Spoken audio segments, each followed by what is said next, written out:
3 महामंत्र। ओम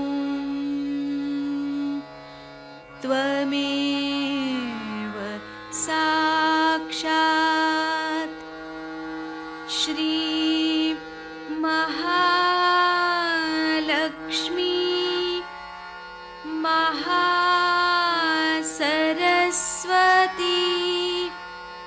महाकाली त्रिगुणात्मिका कुंडलिनी साक्षात् श्री आदिशक्ति माताजी श्री निर्मला देव्यै नमो नमः। ॐ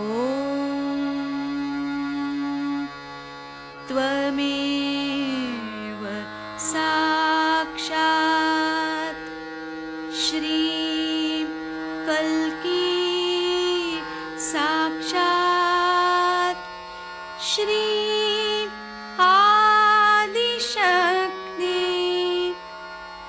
माताजी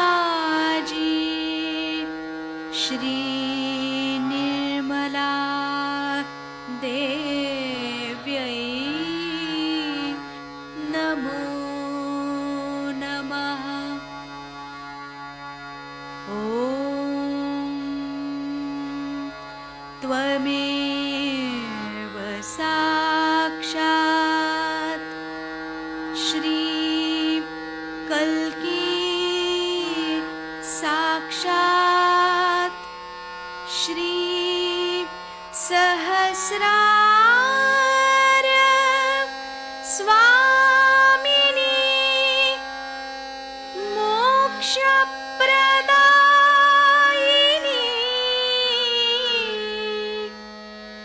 माताजी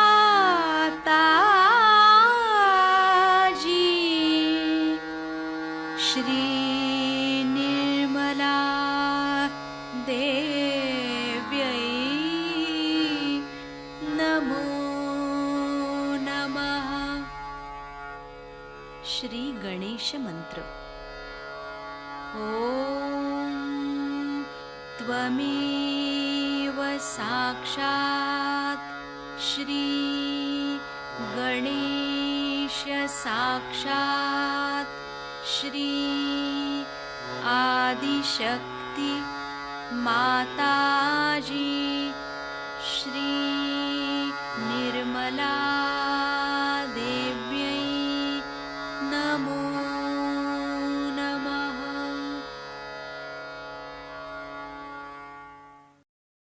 जय श्री माता जी। दोनों हाथ माँ के सामने, हृदय में श्री माता जी को देखेंगे। परम पूजनीय श्री माता जी, कृपा करके हम सभी के हृदय में अपना स्थान ग्रहण कीजिए। बार बार श्री माता जी को हृदय में आवाहन करेंगे। श्री माता जी, कृपा करके हम सभी के हृदय में अपना स्थान ग्रहण कीजिए। श्री माता जी, हम सबको क्षमा कर दीजिए, हम सभी अज्ञानी हैं। संपूर्ण चित्त बीचों बीच हृदय में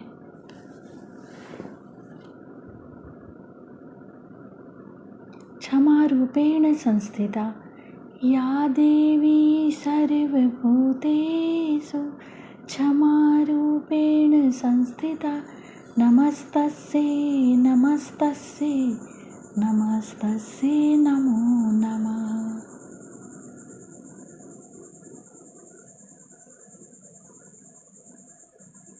धीरे धीरे अपने संपूर्ण चित्त को दोनों हाथों पे अपने चित्त में श्री माता जी को हमेशा रखेंगे। धीरे धीरे अपने संपूर्ण चित्त को लेफ्ट विशुद्धि पे बाह्य विशुद्धि पे संपूर्ण चित्त। श्री माता जी, आपकी परम कृपा में मैं केवल एक शुद्ध आत्मा हूँ। श्री माता जी, आपकी परम कृपा में मैं केवल एक शुद्ध आत्मा हूँ, इसीलिए मैं दोषी नहीं हूँ। श्री माता जी, मैं बिल्कुल भी दोषी नहीं हूँ। श्री माता जी, मैं बिल्कुल भी दोषी नहीं हूँ। श्री माता जी, मैं बिल्कुल भी दोषी नहीं हूँ। संपूर्ण चित्त बाह्य विशुद्धि पे ही श्री विष्णु माया मंत्र ओम त्वमेव साक्षात् श्री विष्णु माया साक्षात् श्री आदि शक्ति माता जी श्री निर्मला देव्यै नमो नमः।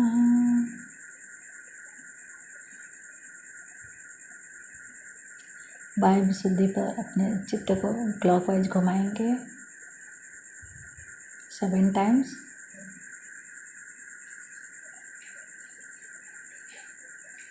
श्री माता जी, आप ही ने तो हमें आत्मा बनाया है, हमें सभी प्रकार के दोष भावनाओं से मुक्त कीजिए।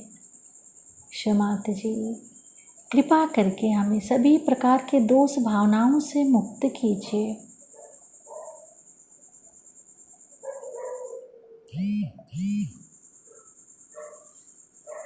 धीरे धीरे अपने संपूर्ण चित्त को लेफ्ट आज्ञा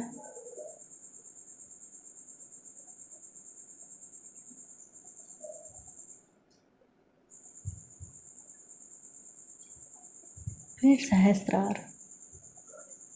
सहस्त्रार पे माँ के श्रीचरण कमलों को देखेंगे। माँ के श्रीचरण कमलों की परिक्रमा सहस्त्रार पे करेंगे 7 टाइम्स।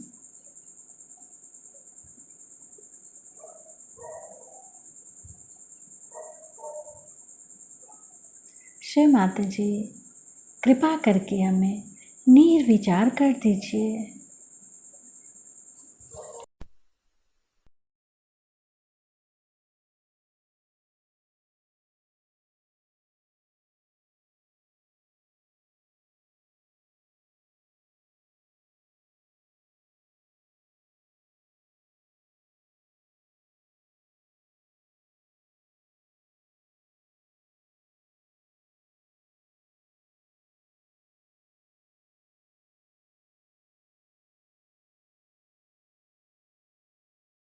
व्यक्तिगत प्रश्नों के लिए केंद्र में सबसे अच्छा रहेगा जहां व्यक्तिगत रूप से ये लोग आपको हल बताएंगे। रही बात, किसी ने ये पूछा है कि माँ सविकल्प और निर्विकल्प में क्या अंतर है? बहुत बड़ा अंतर। सविकल्प समाधि तब होती है कि जब विकल्प रहते हुए भी समाधि हो जाए, माने कुंडलिनी का जागरण जब आज्ञा चक्र को लांग जाता है, तब आपको निर्विचार समाधि प्राप्त हो जाती है। पर तो भी उसमें विकल्प आ सकते हैं। ये निर्विचार समाधि होने से एक स्थिति आ जाती है, लेकिन विकल्प आ सकते हैं, शंका आ सकती है, आप अपने मन में शंका कर सकते हैं। लेकिन निर्विकल्प स्थिति है, एक स्टेट है, एक स्थिति है, उसमें बुद्धि से कोई खेल नहीं, वो एक स्थिति है। उस स्थिति में जाने से आपको कोई भी शंका नहीं रह जाती। आप सबका शंका निरसन कर सकते हैं। इतना ही नहीं, आप सबको बता सकते हैं, क्योंकि आपको इसकी प्रचिति आ जाती है, आप इसके अंदर पूरे तरह से जम जाते हैं। ये निर्विकल्प है। और इधर उधर के भी बहुत सारे प्रश्न हैं। असल में कुछ लोगों ने कुछ इधर उधर का पढ़ लिया है, उसी को लेकर के वो प्रश्न करते हैं। पर एक साहब ने अच्छा प्रश्न पूछा है कि ध्यान कितनी देर के लिए करना चाहिए और उसको कितनी देर के लिए बैठना चाहिए। ऐसा कोई नियम नहीं है सहज। आप जब पार हो जाते हैं तो आप ध्यान में ही रहते हैं, लेकिन उसकी सफाई के लिए एक शाम को 5 मिनट और सवेरे 5 मिनट आप अगर ध्यान करें तो बड़ा फ़ायदा होता है। धीरे धीरे आप उसको समझ लेंगे कि इसमें अपना क्या दोष है, हम कहाँ पर फंसे हुए हैं, और उस चीज़ से आप बहुत लाभ उठा सकते हैं। लेकिन सबसे बड़ी बात यह है कि हमारे देश में भी मैं देखती हूँ कि महाराष्ट्र में इस पर बहुत ज़्यादा लोगों को रुचि है और इस ओर ध्यान है। वही अगर हम देखें कि और प्रांतों में इस और रुचि नहीं। इसका कारण यह है कि इस महाराष्ट्र में, जिसको कि महाराष्ट्र पता नहीं अनादिकाल से कहते हैं, अनेक साधु संतों ने बड़ी मेहनत की है। हम बचपन से जब भी हम स्कूल में पढ़ते थे मराठी भाषा, तो हम देखते थे कि साधु संतों की बातें और साधु संतों का ही लिखना, वही रात दिन पढ़ पढ़ के बच्चों के दिमाग में वही बात आ जाती। कोई इधर उधर की कहानी कविता, हालांकि अंग्रेजों का राज था, लेकिन हम लोग सब यही पढ़ते रहते। लेकिन और देश के जो लोग हैं, देश में और जगह के जो लोग हैं, उनमें आत्म साक्षात्कार की ओर इतनी रुचि नहीं। हिंदी भाषा में जो हिंदी भाषी लोग हैं, उनसे मुझे बड़ा आश्चर्य होता है कभी कभी, जहाँ कबीरदास हो गए, नानक हो गए, ऐसे लोगों में इतनी उत्कंठा क्यों नहीं है। खासकर बिहार में, जहाँ पर कि बड़े बड़े महावीर बुद्ध सब हो गए, और वहाँ बिहार में कबीरदास जी ने जहाँ कुंडलिनी को सुरती कहा है, वहाँ वो तंबाकू को सुरती कहते हैं। तंबाकू को सुरती कहते हैं, कुंडलिनी को उन्होंने सुरती कहा है, वहाँ तंबाकू को सुरती कहते हैं। अब इन लोगों से क्या बात कीजिए। इस मामले में मैं कहूँगी कि महाराष्ट्र के लोगों को ज़्यादा जागरूक होना चाहिए और इस चीज़ को समझ लेना चाहिए कि सबसे अगुवाई आपको करनी हो, क्योंकि आपके लिए जितना योगदान दिया गया है किसी भी अपने प्रांतों में नहीं, और हो भी तो भी वो भुलाया गया। हो सकता है कोई और विदेशी संस्कृति की वजह से वहाँ दब गया, लेकिन भारतवर्ष में सबसे ज़्यादा महाराष्ट्र में इसके लिए बड़ी जागृति मैं देखती। अभी दिल्ली के पास एक देहात में हम गए थे, तो लोगों ने कहा कि माँ यहाँ से आप भागते चलो। मैंने कहा क्यों? यहाँ तो कहे लोग लाठी लेकर पहुँचे हो। मैंने कहा लाठी लेकर क्यों पहुँचे? पहले यहाँ लोग संतों को मानते नहीं, वो आपको मारेंगे। मैंने कहा अच्छा है, चलो देखते हैं भाई कौन मारता है क्या है। बहरहाल किसी ने हमारी कोई बात नहीं सुनी और सब लोग लाठी लेके खड़े होते वहाँ। महाराज किसी मारा पीटा नहीं, तो इस तरह से वहाँ कैसे काम हो सकता है? इतनी अराजकता वहाँ फैल गई कि संतों को भी नहीं पहचानते और संतों को मारने लगते हैं। और वहाँ ऐसे ऐसे गुरु लोग होते हैं जिनके पैर पूछते हैं, जो कि बिल्कुल गुरु नहीं है, अजीब अजीब गुरु हैं, उनके पैर पूछते हैं। यहाँ भी ये बहुत है, ये नहीं बात, लेकिन तो भी जानना चाहिए कि यहाँ एक सर्वसाधारण रात दिन संतों की वाणी सुन सुन करके लोगों के अंदर संतों के प्रति एक आदर, और इतना ही नहीं, उनके प्रति एक जान पहचान हो गई। वो जानते हैं कि संत कौन है, फकीर कौन है, असल कौन है। एक ये बड़ा भारी उपकार हमारे ऊपर संतों ने किया। और भी देशों में एक, और भी प्रांतों में ये कार्य होना चाहिए, उसके लिए मेहनत भी करनी चाहिए। मैं चाहती हूँ कि और मेरी उम्र हो, अभी काफ़ी उम्र हो चुकी है, इस उम्र में भी मैं देहातों में घूमती हूँ और मेहनत करती हूँ, और मैं चाहती हूँ कि और जगह भी मैं जाऊँ।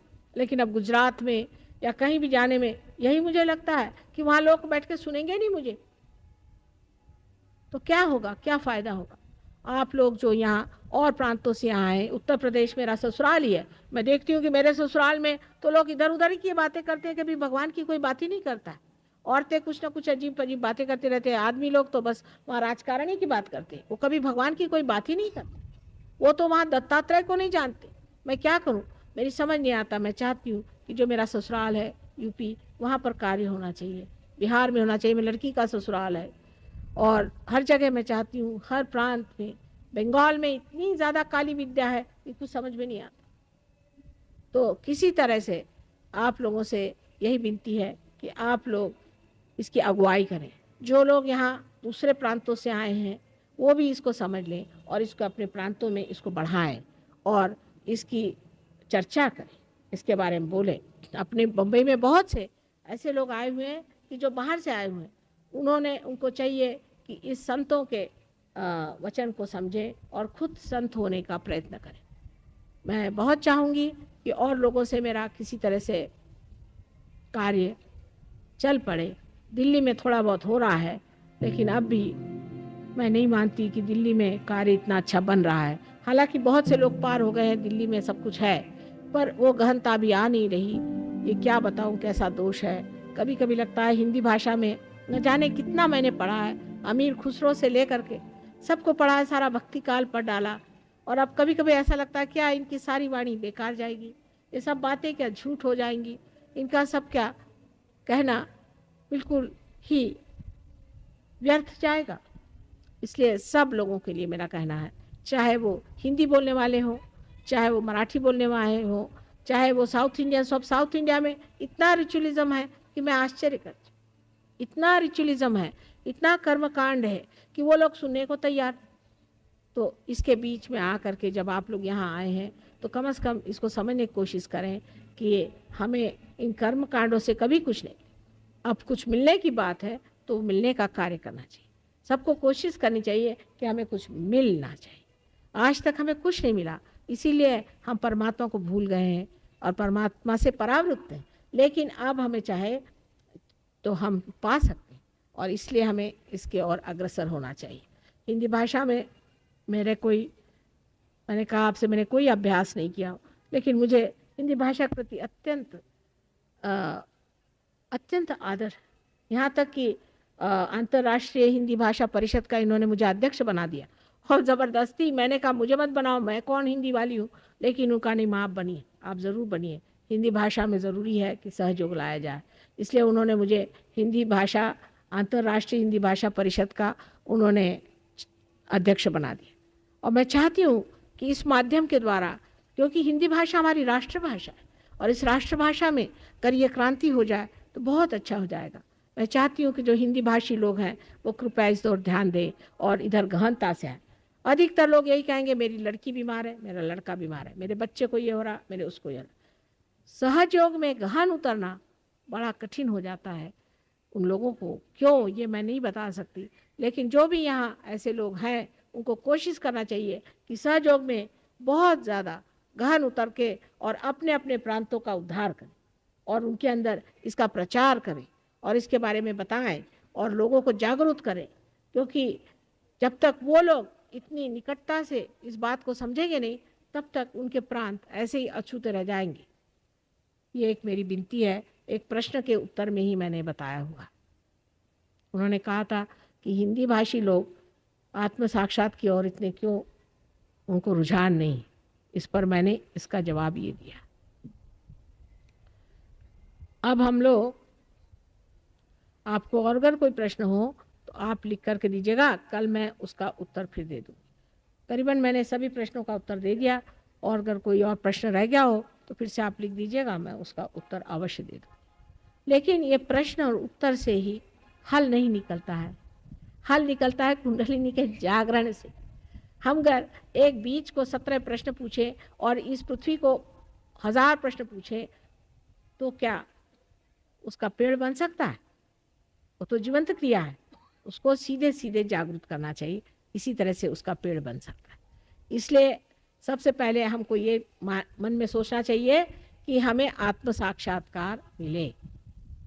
यही एक धारणा, शुद्ध इच्छा, जैसे मैंने कल बताया था कि कुंडलिनी ये शुद्ध इच्छा है, और ये शुद्ध इच्छा जब तक हमारे अंदर जागरूक नहीं होती और मध्य मार्ग से धर्म शक्ति के अंदर बढ़ती हुई ब्रह्मरंध्र को छेदती नहीं, तब तक हमारी सब बात बेकार जाएगी। इसलिए सबसे पहले हमें आत्म साक्षात्कार को ही प्राप्त होना चाहिए।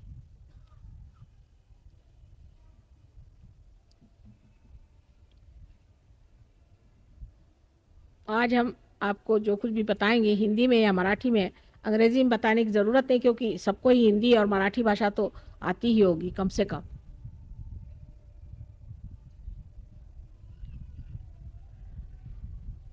अब सबसे पहले हमें अपने को संतुलन देना। उस संतुलन के लिए हमारी जो 2 शक्तियां हैं, कल मैंने आपसे क्रिया शक्ति के बारे में बात की थी और आज धर्म शक्ति के बारे में बात की है, और हमारे अंदर तीसरी शक्ति जो है उसे हम इच्छा शक्ति कह सकते हैं। उसके बारे में मैं कल बात करूंगी।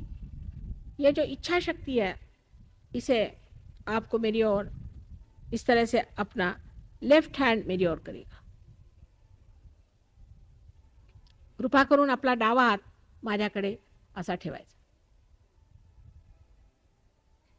अब इस भारत माता को नमस्कार करके, इस पृथ्वी तत्व को नमस्कार करके, श्री गणेश को नमस्कार करके, और अपना राइट हैंड आप पृथ्वी पर रखिए श्रद्धा से।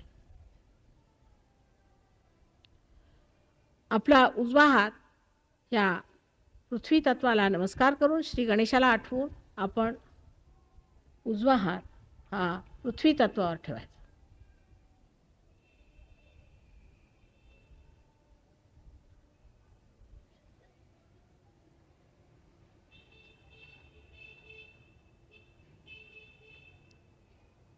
आता डोळे मिटून घ्या. कृपया आप आंखें बंद कर लीजिए.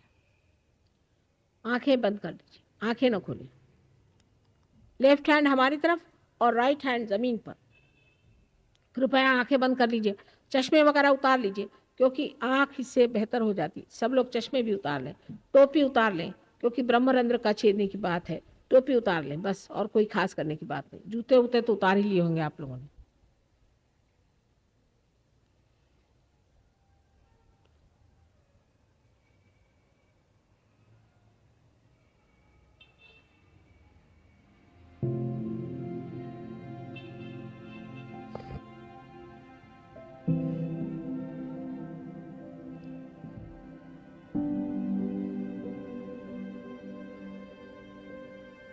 बाह्य से ध्यान अंदर जाने के लिए सबसे पहले हमारे चित्त में संतुलन आना चाहिए, क्योंकि हमारा चित्त हमेशा बाह्य में रहता है.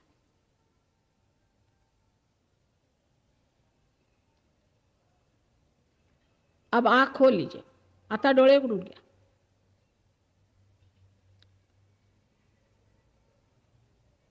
अब हमारा राइट हैंड इस तरह से रखें, जो कि हमारी क्रिया शक्ति, और इसके क्रिया शक्ति के कारणभूत जो कुछ हमारे अंदर अहंकार आदि दोष हो गए हैं, उनको निकालने के लिए लेफ्ट हैंड आप आकाश तत्व की ओर करें. राइट हँड हमारे ओर करें.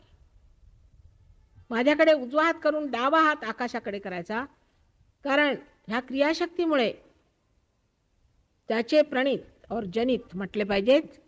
जे अहंकारादी दोष आहेत त्यांचे विसर्जन करण्यासाठी म्हणून आकाश तत्वाकडे लक्ष करणे, म्हणजे आकाश तत्व हे सगळे ओढून घेईल, हे दोष ओढून घेईल.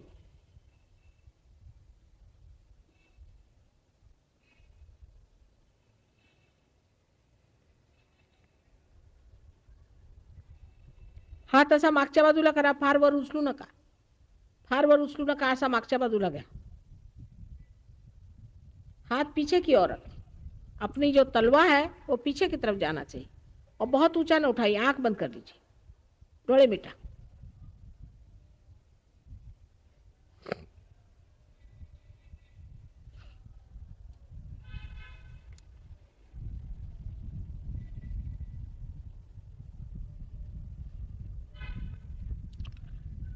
अब आंख खोलिए. अब अपनी कुंडलिनी का जागरण कैसा करना चाहिए, अपने चक्रों को किस तरह से साफ करना चाहिए, ये मैं आपको बताऊंगी, और उसी के साथ साथ आपकी कुंडलिनी भी जागृत हो जाएगी. सबसे पहले मुझे आपसे निवेदन करना है कि आप अपनी ओर प्रसन्न रहें, अपने प्रति न्यूनता न रखें. ये ना सोचें कि मैंने इतने पाप किया. मैंने मेरे बातचीत में अगर कोई ऐसी बात हो कि जो आपकी समझ में आ गई हो, शायद हो सकता है कि आपसे कोई ऐसी गलती हो गई हो, लेकिन इसका मतलब ये नहीं कि आप उसको लेकर के और अपने को किसी तरह से दोषी समझें. इसलिए सर्वप्रथम अपने मन में ये विचार करें कि मैं दोषी नहीं, क्योंकि परमात्मा जो है वो क्षमा के सागर हैं, और उनके क्षमा के आगे मेरा दोषी क्या हो सकता है. इस बात का आप हमारे ऊपर विश्वास रखें की आप दोषी नाही आहे.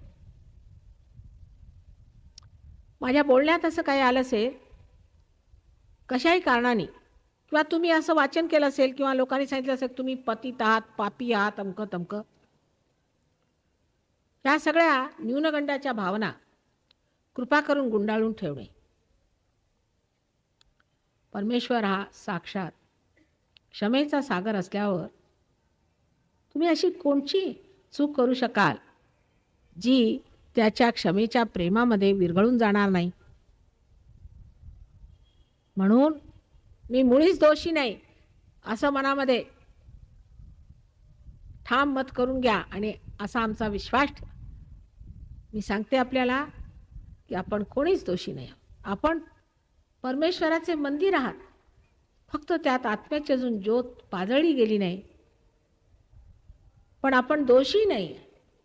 आप परमात्मा के मंदिर हैं, उसमें अभी तक आत्मा का दीप संजोया गया नहीं. इस वजह से परेशानियां हैं. लेकिन ये होते ही आप जान जाइएगा की आप बहुत महान आहे. किती थोर आहात, किती मोठे आहात ते कसं जाणणार जोपर्यंत प्रकाश हृदयामध्ये येणार नाही. स्वतःविषयी अशी कल्पना करून घ्यायची नाही. कमीत कमी हा विश्वास आपल्यामध्ये ठेवला पाहिजे. अब अपने चक्र जो हैं वो किस तरह से जागरूक करना चाहिए वो मैं आपको पहले बताऊंगी और फिर आंख बंद करके आप लोग करिएगा. आधी आपली चक्र कशी स्वच्छ करायची मी आपल्याला सांगेन आणि त्याच्यानंतर कुंडलिनी कशी जागृत करायची ती मी आपल्याला सांगेन. पण आपण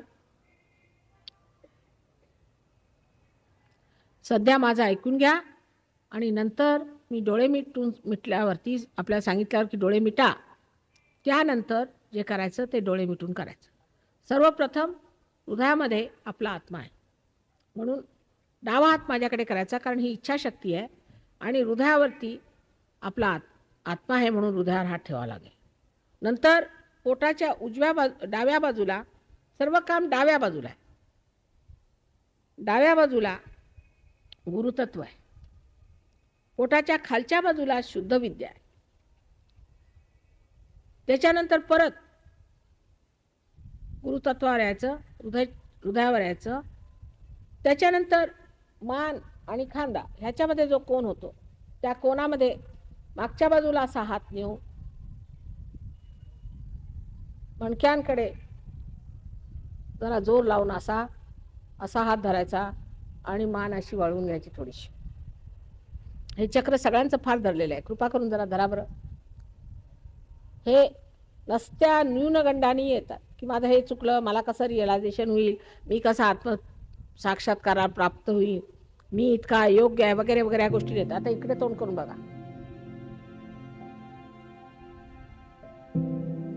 कालही फार त्रास होता याचा आणि आजही फार आहे. मी दारू पितो, सिगरेट पितो वगैरे वगैरे जे काही प्रकार आहेत ते सगळं विसरून जायचं.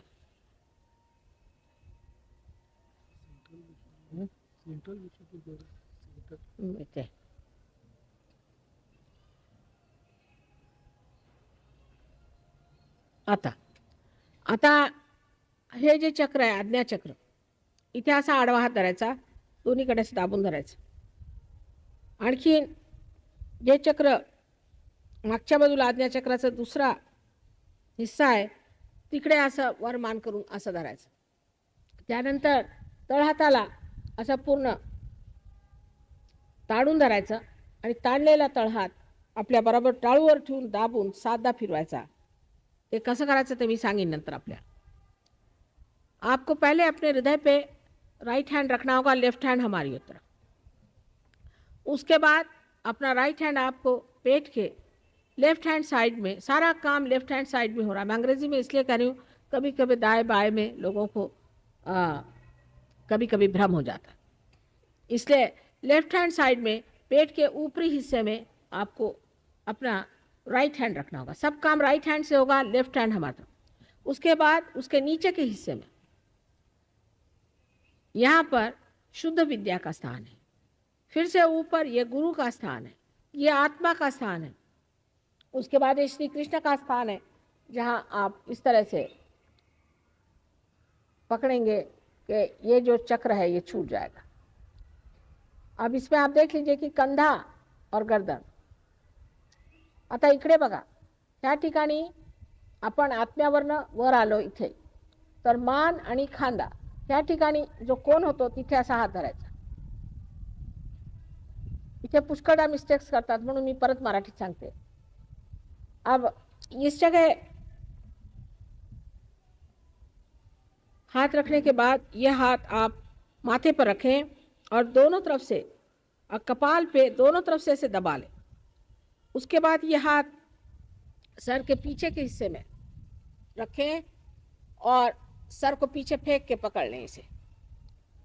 उसके बाद अपने हाथ को इस तरह से तान करके इसका जो तलवा है उसे अपने तालु स्थान पे बराबर रख के दबा करके 7 बार घुमाएं।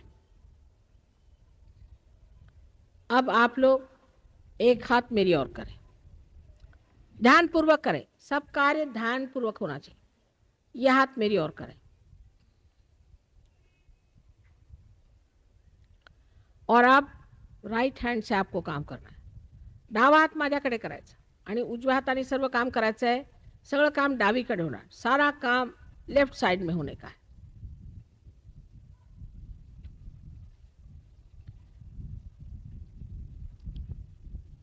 आंख बंद कर लें। आंख बंद करके अपना राइट हैंड हार्ट पे रखें, डोळे मिटून घ्यावे आणि आपला राइट हँड हृदयावर ठेवायचा।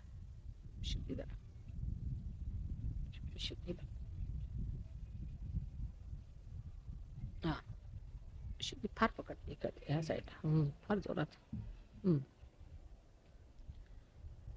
अब यहां पर हाथ रख के आप एक मुझसे सवाल पूछें, जैसे कि एक कंप्यूटर नहीं होता है, उसी तरह का ये बड़ा मूलभूत फंडामेंटल क्वेश्चन है, प्रश्न है। पूछे, क्या माँ मैं आत्मा हूँ?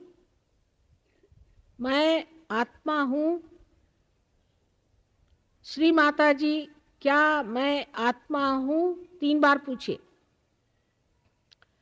एक फार मूलभूत प्रश्न विचारायचा, या हृदयावर हात ठेवून, श्री माताजी मी आत्मा आहे का? 3दा प्रश्न विचारा हृदयापासून।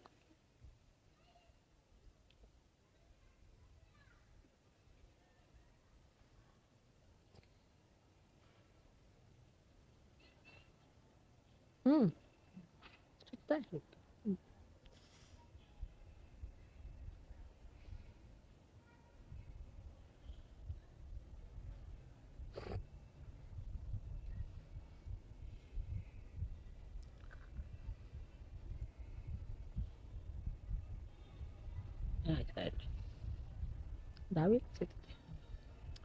अच्छा, अब इस प्रश्न के साथ ही साथ दूसरा प्रश्न भी खड़ा होता है कि अगर आप आत्मा हैं तो आप अपने गुरु भी हैं, इसलिए दूसरा प्रश्न आपको पूछना है। लेकिन आप अपना हाथ जो राइट हैंड है उसे अपने पेट के लेफ्ट हैंड साइड में ऊपर के हिस्से में दबाकर पकड़िए, मैंने उंगलियां दबाइए।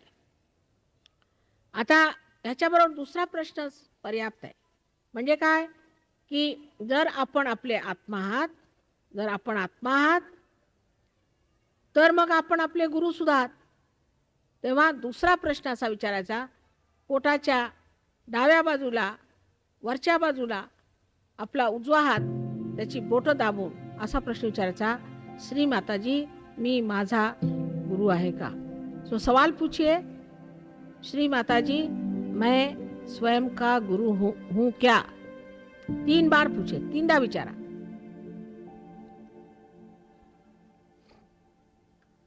ये गुरु का तत्व है। यहाँ खाली थोडंच खाली, थोडं खाली, मधोमध खाली खाली, जरा वर आहे थोडस।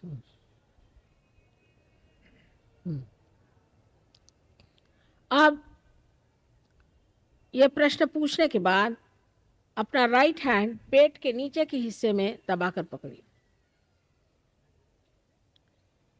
ये आपका स्वादिष्ठान का चक्र जो है, ये शुद्ध विद्या का माने परमात्मा के शक्ति के विद्या का, उसके नियम तथा उसके कायदा कानून का, उसके चलन वलन आदि सब का सृष्टा है। इसलिए यहाँ पर आपको शुद्ध विद्या मिलती। लेकिन मैं आपकी स्वतंत्रता का मान करके कहती हूँ कि आपको खुद कहना होगा कि माँ हमें आप शुद्ध विद्या दीजिए, मैं जबरदस्ती नहीं कर सकती। इथे शुद्ध विद्येचं स्थान आहे। स्वाधिष्ठानात शुद्ध विद्या ही सर्व परमेश्वराच्या कार्याला आणि त्याच्या सर्व नियमांना पूर्णपणे करत असते। पण ह्या ठिकाणी मी आपली स्वतंत्रता मान्य करते आणि म्हणून आपणाला स्वतः म्हटलं पाहिजे, आपण की माताजी, श्री माताजी, मला शुद्ध विद्या कृपा करून द्यावी, कारण मी जबरदस्ती करू शकत नाही. 6 दामणा, या चक्राला 6 पाकळ्या आहेत, इसमें 6 सब प्लेक्सेस हैं, 6 इसमें कलियां हैं, इसलिए 6 बार कहिए कि श्री माताजी मुझे शुद्ध विद्या दीजिए. ये कहते ही कुंडलिनी का जागरण हो जाएगा. वाह, राइट.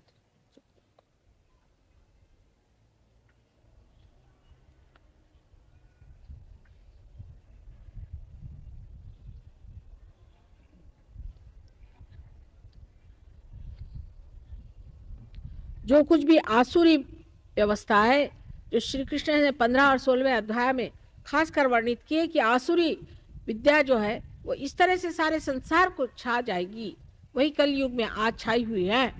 इसलिए जरूरी है, कहना चाहिए कि माँ मुझे आप शुद्ध विद्या दीजिए.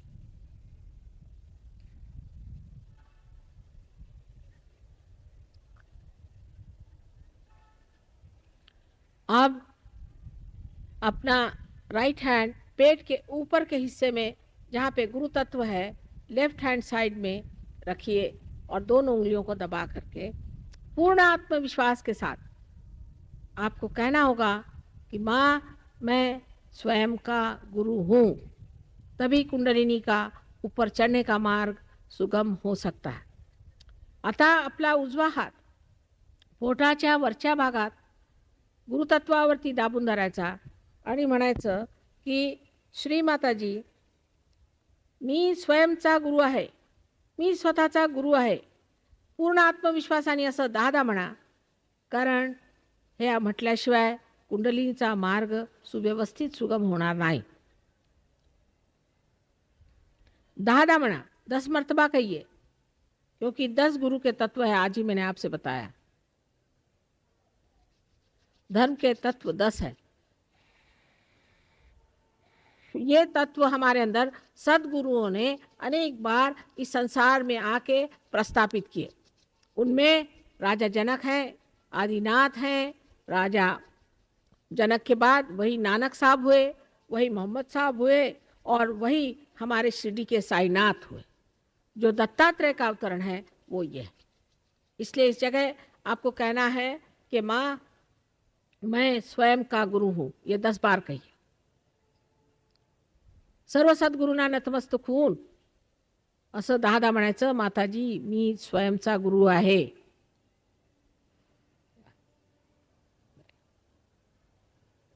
की गार झालाय बर्फासारखं. तुम्ही दाबून धरा, निघून जा.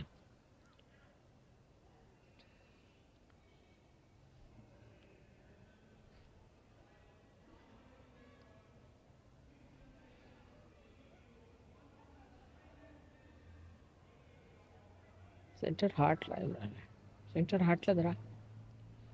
अब अपना राइट हैंड उठा करके और अपने हृदय पे रखें. आता आपला उजवा हात उचलून आपल्या हृदयावर ठेवा. मधोमध नाही, थोडंसं जरा हृदय पे रखने के बाद हमें कहना है फिर से पूर्ण आत्मविश्वास के साथ कि माँ मैं आत्मा हूँ. श्री माता जी मैं आत्मा हूँ. ये 12 मर्तबा कही. दाबून थोड़ा सा खाली,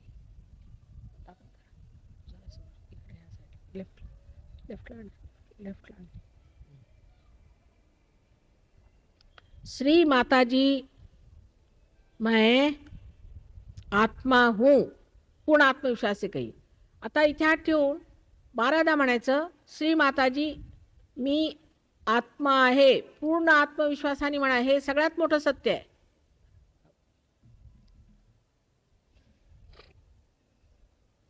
काय व्हायब्रेशन संबंध चमकून राहिलाय कशा. जोर फार आहे. चैतन्याच्या राशी असते.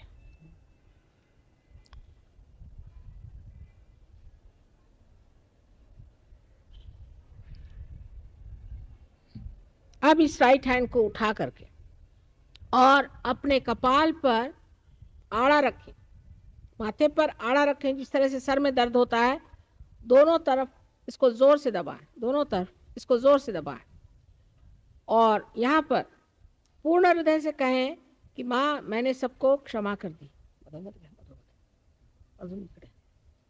हाँ, बस ठीक है। माँ मैंने सबको क्षमा कर दी। हृदय से कहें, कितने बार कहने की बात नहीं, हृदय से कहें। आता उजवा हात कपाळावर आडवा धरावा, दोन्हीकडे दाबून धरावा, जसं डोकं दुखताना आपण दाबून धरतो आणि पूर्ण हृदयाने म्हणायचं, श्री माताजी मी सर्वांची क्षमा केली. आणि असं म्हणताना हृदयापासून म्हटलं पाहिजे, कितीदा म्हटलं पाहिजे ते असं नाही, दाबून धरा.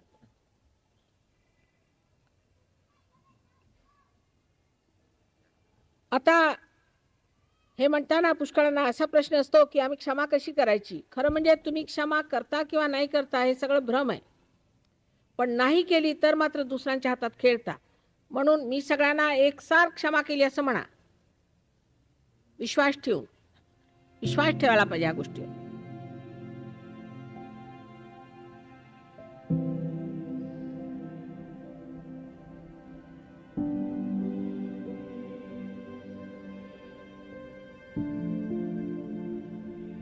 आता हा उजवा हात मागच्या बाजूला आपल्या डोक्याला पकडून असा मागच्या बाजूला धरायचा, डोकं मागे फेकायचं. ये राइट हैंड अपने सर के पीछे के हिस्से में ले जाकर उसे दबाकर पकड़े और सर को पीछे फेंक दीजिए. इस जगह अपने संतोष के लिए एक बार हृदय से कहे परमात्मा से कि अगर मेरे से कोई गलती हो गई हो आपकी शान में तो उसे आप क्षमा कर दें.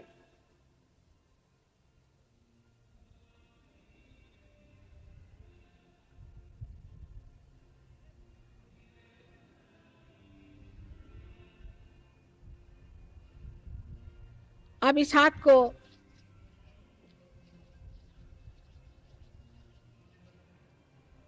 पूरी तरह से तान करके और अपने सर पे रखें. लेफ्ट हैंड हमारे तरफ रखें और बराबर तालू पर रख के और उसे जोर से 7 मर्तबा घुमाएं, जोर से घुमाएं. और इस वक्त हम आपकी स्वतंत्रता फिर से उसकी मान्यता रखते हुए ये कहेंगे कि आप हमसे ये कहें कि माँ हमें आप आत्म साक्षात्कार दीजिए, हम जबरदस्ती नहीं कर सकते. आता हात ताणून टाळूवर असा ठेवायचा की मध्य भाग तळव्याचा तिथे लागला पाहिजे. दाबून धरायचा, आणखी जोरजोराने म्हणजे दाबून 7दा अशा डोक्याला जोरात दाबून असा हात फिरवायचा. यावेळेला आपली स्वतंत्रता मी घेऊ शकत नाही म्हणून 7दा म्हणायचं, श्री माताजी आम्हाला आपण आत्मसाक्षात्कार द्यावा कृपा करू.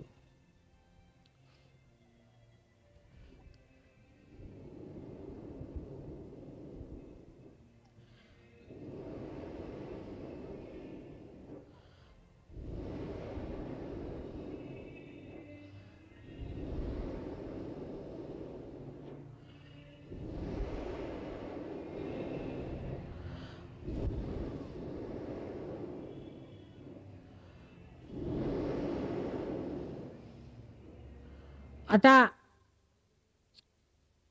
हा हात हळूच खाली ठेवायचा. हळूहळू डोळे उघडायचे. माझ्याकडे बघायचं न विचार करताना. धीरे से राइट हैंड नीचे ले आए, लेफ्ट हैंड भी ऐसा रखें, मेरी ओर देखें, विचार न करते हुए. सगळं बघतायत ना, जाऊ द्या, काढून घ्या.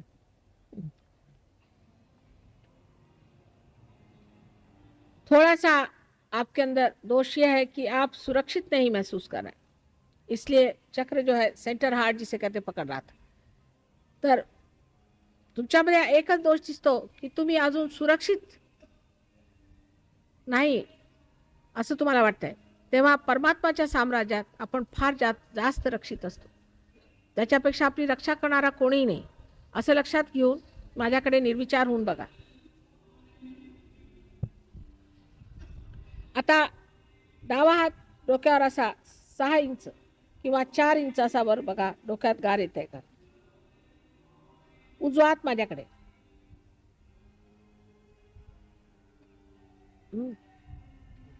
आता डावा हात माझ्याकडे आणि उजवा हात असा करून बघा.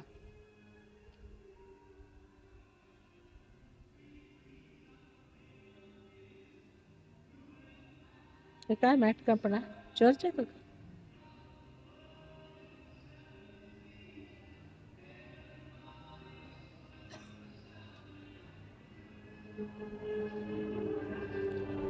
आता परत डावा हात ठेवा बघा. लेफ्ट हैंड से देखिए आ रहा है ठंडा. चित्त यहाँ रखे तालू पर, सर जरा झुका ले. असल में हवा भी इतनी चल रही है पर तो भी आपको लगेगा कि कोई ठंडक सी आ रही है. अब दोनों हाथ मेरी ओर करें. देखिए हाथ में कोई ठंडक आ रही है.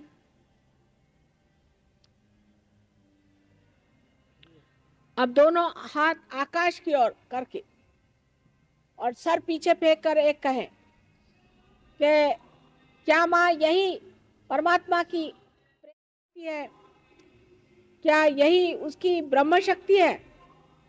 हात वर करून परमेश्वराला विचारा किंवा श्री माताजी ही परमेश्वराची चैतन्य शक्ती, ब्रह्मशक्ती, प्रेमशक्ती आहे, तीच आहे का, असं 3दा विचारा. डोकं मागे फेकायचं थोडं. एवढ्या जोरात वारा चालला. आता हात खाली करा. आता बघा हातात गार येते का.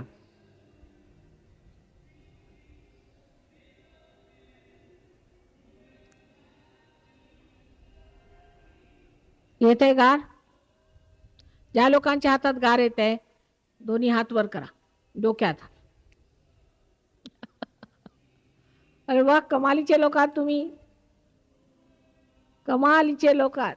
सगळे संत पार उतर गए संत जनारे, पार उतर गए संत जनारे. आमचा अनंत आशीर्वाद आहे तुम्हाला. उद्या मग मी आपल्याला इच्छाशक्तीवर आनंद लाभ कसा होतो ते सांगेन.